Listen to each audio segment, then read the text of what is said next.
ಯಾವುದಕ್ಕೆ ದೇವರು ಅಂತಾರ ಅಂದ್ರೆ ಅವರು ಈಗ ಯಾವುದಾದ್ರೂ ಒಬ್ಬ ವ್ಯಕ್ತಿ ಮರಣವನ್ನು ಹೊಂದಿದ ಅಂತಂದ್ರೆ ಮರಣವನ್ನು ಹೊಂದಿದಂಥ ವ್ಯಕ್ತಿ ಮುಂದೆ ಕೂತ್ಕೊಂಡು ಸಾಕಷ್ಟು ಮಂದಿ ಅಳತಾರ. ಅಳುವಂಥ ಮಂದಿ ಹತ್ತಿದ್ದ ಅವ್ನು ಕೇಳ್ತೈತೆ ಅನ್ನೋದು ಕೇಳುದಿಲ್ಲ. ಆದ್ರೆ ಕಿವಿ ಅದಾವಿಲ್ಲ, ಅವಂಗೆ ಕಿವಿ ಅದಾವ ಕೇಳಿಲ್ಲ. ಕಣ್ಣದಾವ ಯಾರ್ಯಾರ ಮಾಲಿ ತಂದ್ರು ಅಂತ ನೋಡ್ತಾನ ನಾವು ಇಲ್ಲ, ನೋಡಕ್ಕಾಗೋದಿಲ್ಲ. ಕಣ್ಣದಾವ ನೋಡಕ್ಕಾಗಿಲ್ಲ, ಕಿವಿ ಅದಾವ ಕೇಳಕ್ಕಾಗಿಲ್ಲ, ಬಾಯಿ ಐತೆ ಅವಂಗ ಮಾತಾಡಕ್ಕಾಗಿಲ್ಲ. ಹಾಗಾದ್ರೆ ದೇವರು ಅನ್ನುವಂಥ ಪರಿಕಲ್ಪನೆಯನ್ನು ಶರಣರು ಏನು ಹೇಳ್ತಾರ ಅಂತಂದ್ರೆ, ಯಾವ ಕಣ್ಣಿನೊಳಗಿಂದ ನೋಡುವ ಹಂಗೆ ಮಾಡೈತಿ, ಯಾವುದು ಕಿವಿಯನ್ನ ಕೇಳುವ ಹಂಗೆ ಮಾಡೈತಿ, ಯಾವುದು ಬಾಯನ್ನ ಮಾತಾಡುವ ಹಂಗೆ ಮಾಡೈತಿ.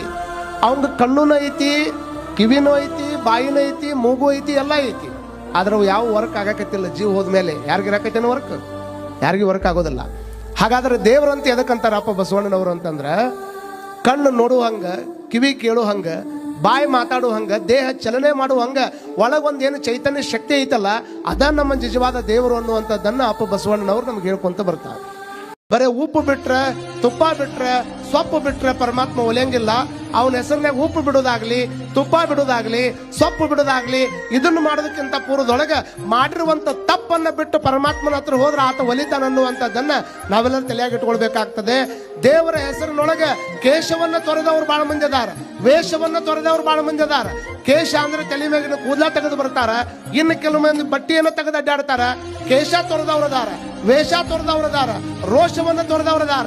ಆದ್ರೆ ದೇವರ ಹೆಸರಿನೊಳಗ ಆಸೆಯನ್ನು ತೊರೆದವ್ರು ಯಾರು ಇರ್ತಾರ ಅವರಿಗೆ ಮಾತ್ರ ಪರಮಾತ್ಮ ಒಲಿತಾನ ಅನ್ನುವಂಥದ್ದನ್ನ ನಾವೆಲ್ಲರೂ ತಲೆಯಾಗಿಟ್ಕೊಳ್ಬೇಕಾಗ್ತದೆ.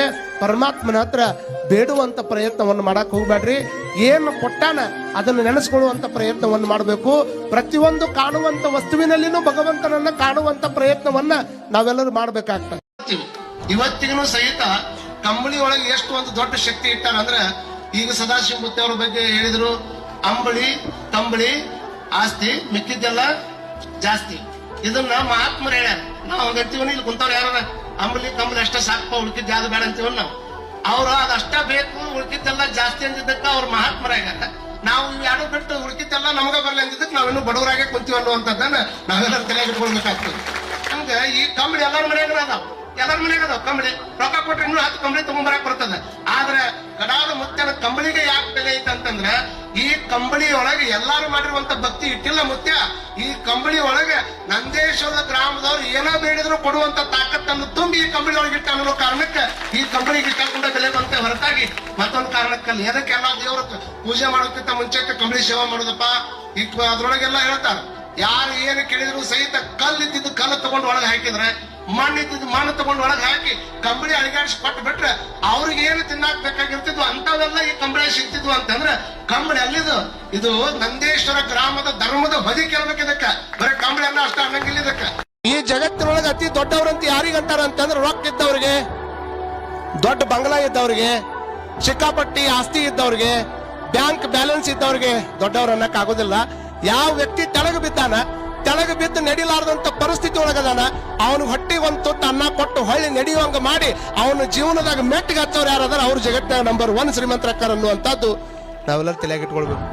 ಒಬ್ಬ ತಂದೆಗೆ ತನ್ನ ತಂದೆಗೆ ಒಂದು ಇಡೀ ಜೀವನಮಾನದೊಳಗೆ ತನ್ನ ಎಲ್ಲ ವೈಯಕ್ತಿಕವಾಗಿರತಕ್ಕಂಥ ಆಸೆ ಆಕಾಂಕ್ಷೆಗಳನ್ನು ಬದಿಗೊತ್ತಿ ಕೇವಲ ನನ್ನ ಮಕ್ಕಳ ಭವಿಷ್ಯಕ್ಕಾಗಿ ಹೋರಾಟ ಮಾಡುವಂತ ಒಂದು ಏಕೈಕ ಜೀವ ಅಂದ್ರೆ ಅದು ನಮ್ಮ ಮನೆಯಾಗಿರುವಂತ ನಮ್ಮ ತಂದೆ ಅನ್ನುವಂಥದ್ದನ್ನು ಯಾವ ಕಾಲಕ್ಕೂ ಮರಿಬಾರದು, ಯಾರೂ ಮರಿಬಾರದು. ಕಾರಣ ಏನು ಅಂತಂದ್ರೆ, ನಮ್ಮ ಜೀವನದೊಳಗೆ ನಿಮಗೆಲ್ಲ ಗೊತ್ತಿರಲಿ, ಈಗ ಎಲ್ಲರೂ ಕಾಣ್ತಾರ, ಆದ್ರೆ ಒಬ್ಬೊಬ್ಬರಿಗೆ ಕಾಣೋದಿಲ್ಲ. ನೀವು ನೋಡ್ರಿ, ನಮ್ಮ ಜೀವನದೊಳಗೆ ಶಿರಾದಾಗಿರ್ತಕ್ಕಂಥ ಸಕ್ಕರೆ ಇದ್ದಂಗೆ ಇರ್ತಾರ. ನಮ್ಮ ಮನ್ಯಾಗ ಶಿರಾದಾಗಿದ್ದ ಒಂದು ಸಕ್ಕರೆ ಹೆಂಗಿರ್ತೈತಿ, ಶಿರಾ ನೋಡ್ರಿ ನೀವು, ಅದ್ರ ರವಾ ಕಾಣ್ತೈತಿ, ಕಾಜು ಕಾಣ್ತಾವ, ಬಾದಾಮಿ ಕಾಣ್ತೈತಿ, ಸಕ್ಕರೆ ಎಲ್ಲ ಕಂಡೈತೇನ, ಸಕ್ಕರೆ ಕಂಡೈತೇನ? ಹಂಗಂತ ತಿಳ್ಕೊಂಡು ಸಕ್ಕರೆ ಇಲ್ಲಾರ್ದ ಶಿರಾ ಆಕೈತೇನ್ರಿ? ಸಕ್ಕರೆ ಇಲ್ಲ ಅಂದ್ರೆ ಶಿರಾ ಆಗುದಿಲ್ಲ. ಆದ್ರೆ ಕಣ್ಣಿಗೆ ಕಾಣ್ತೈತೇನು? ಕಣ್ಣಿಗೆ ಕಾಣೋದಿಲ್ಲ. ಸಕ್ಕರೆ ಇಲ್ಲ ಅಂದ್ರೆ ಶಿರಾ ಆಗುದಿಲ್ಲ, ಆದ್ರೆ ಅದು ಕಣ್ಣಿಗೆ ಕಾಣಂಗಿಲ್ಲ. ಹಂಗ ಕಣ್ಣಿಗೆ ಕಾಣಲಾರ್ದಂಗ ಮನೆಯೊಳಗೆ ನಿತ್ಯವಾಗಿನೂ ಮನೆತನ ನಡೆಸೋದಕ್ಕಾಗಿ ಎಷ್ಟು ಕಷ್ಟ ಬಂದ್ರೂ ಸಹಿತ ನನಗೆ ಇಷ್ಟು ಕಷ್ಟ ಆಗೈತಿ, ಮುಂದೆ ಮನೆತನ ಹೆಂಗೆ ನಡೆಸಬೇಕಂತ ಒಂದು ದಿವಸ ತಲೆ ಮೇಲೆ ಕೈ ಇಟ್ಕೊಂಡು ಕುಂದ್ರುವಂತ ಪ್ರಯತ್ನವನ್ನು ಯಾವ ತಂದೆಯರನ್ನು ಮಾಡೋದಿಲ್ಲ. ಬೇಕಾದಾಗ್ಲಿ ನನ್ನ ಕಷ್ಟವನ್ನು ಮಕ್ಕಳ ಮುಂದೆ ಹೇಳ್ಕೊಬಾರ್ದಂತ ಬೇಕಾದ್ದು ಹೊರಗೆ ತ್ರಾಸ ಅನುಭವಿಸ್ಕೊಂಡು ಬಂದಾದ್ರೂ ಸಹಿತ ಮಕ್ಕಳ ಜೀವನಕ್ಕೆ ದುಡಿಯುವಂತ ಏಕೈಕ ಜೀವ ಅಂದ್ರೆ ಅದು ತಂದಿರ್ಬೋದು, ಅದು ತಾಯಿ ಇರ್ಬೋದು ಅನ್ನುವಂಥದ್ದನ್ನ ನಾವು ಪ್ರತಿ ಸಲ ನೆನಪು ಮಾಡ್ಕೊಂತಾನೆ ಇರಬೇಕು.